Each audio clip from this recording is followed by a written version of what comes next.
Hola a todos los que nos escucháis en estos momentos. Hoy continuamos estudiando la Biblia con el tema 754 para estudiar el capítulo 5 del libro de Marcos.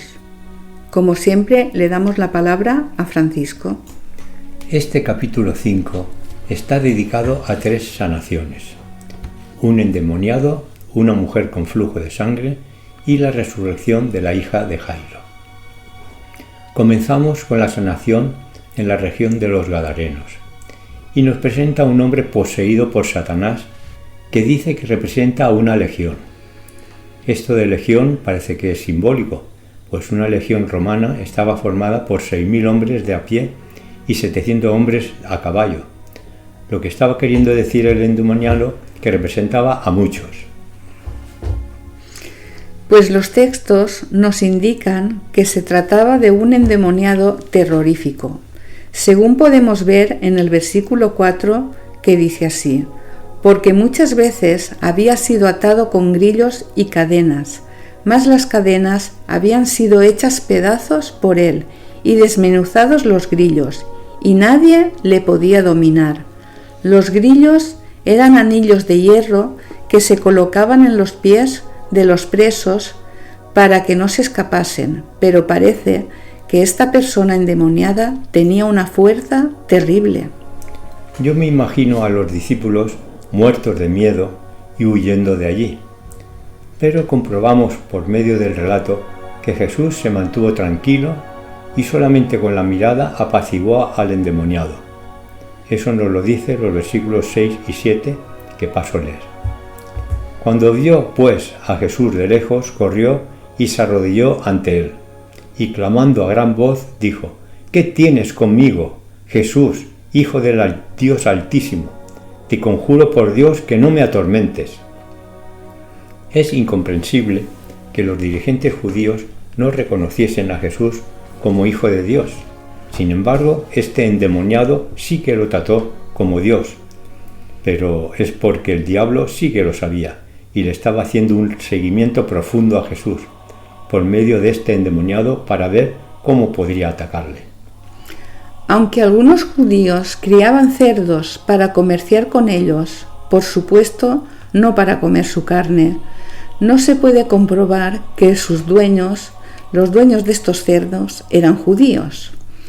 Como los endemoniados representando por este hombre sabían que Jesús tenía poder para enviarlos a cualquier parte y ellos no querían salir de esta región, se conformaban en que los introdujese dentro de esta manada de cerdos. Entonces Jesús solamente permitió lo que solicitaban y rápidamente entraron en esta manada.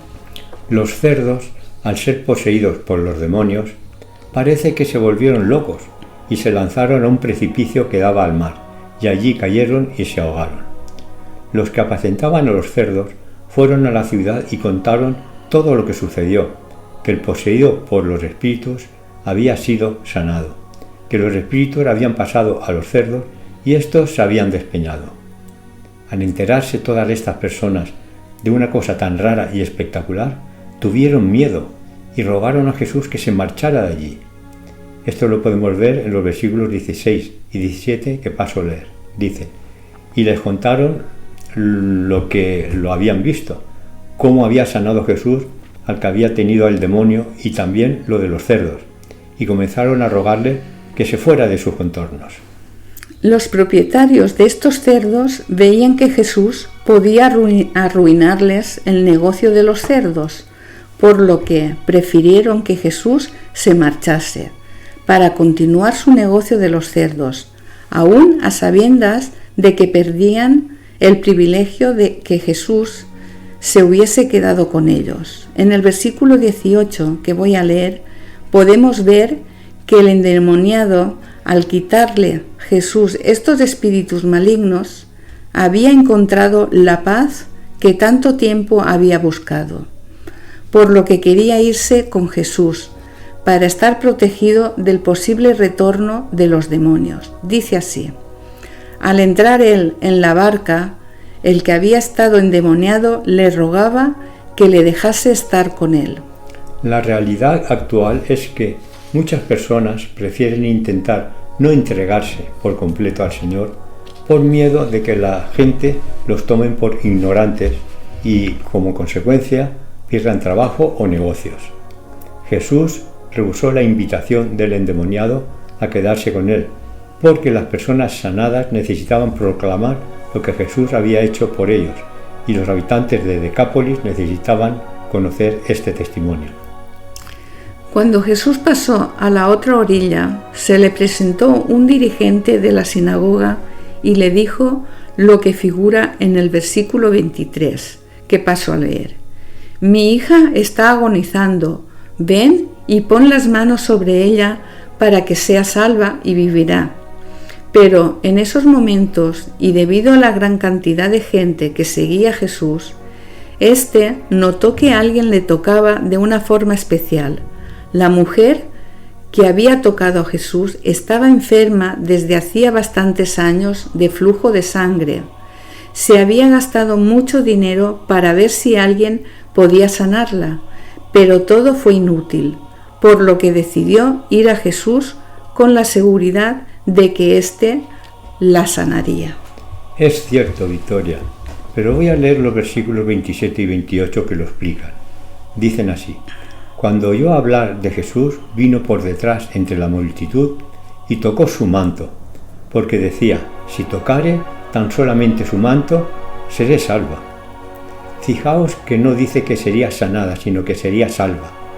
Esto es porque, como ya hemos indicado en otros pasajes, los judíos relacionaban las enfermedades con el pecado. Aunque en algunos casos sí que tiene que ver el pecado con la salud, no necesariamente tiene que tener esta relación. El versículo 34 nos relata el final de esta curación y dice así: y él le dijo: hija, tu fe te ha hecho salva, ve en paz y queda sana de tu azote.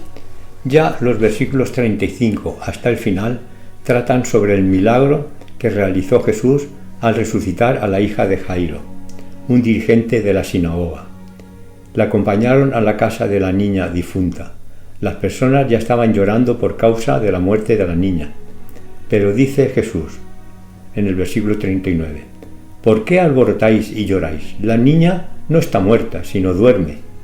La multitud de personas que estaban allí se burlaron por la declaración de Jesús al afirmar que la niña estaba dormida. Jesús los hizo salir de la habitación y solo quedaron con él los padres de la niña y los discípulos que la acompañaban. El versículo 41 nos indica que Jesús resucitó a la niña. Dice así este versículo: y tomando la mano de la niña le dijo: Talita cumi, que traducido es: niña, a ti te digo, levántate. Pues bien, la niña de edad de 12 años resucitó para la sorpresa de todos los asistentes.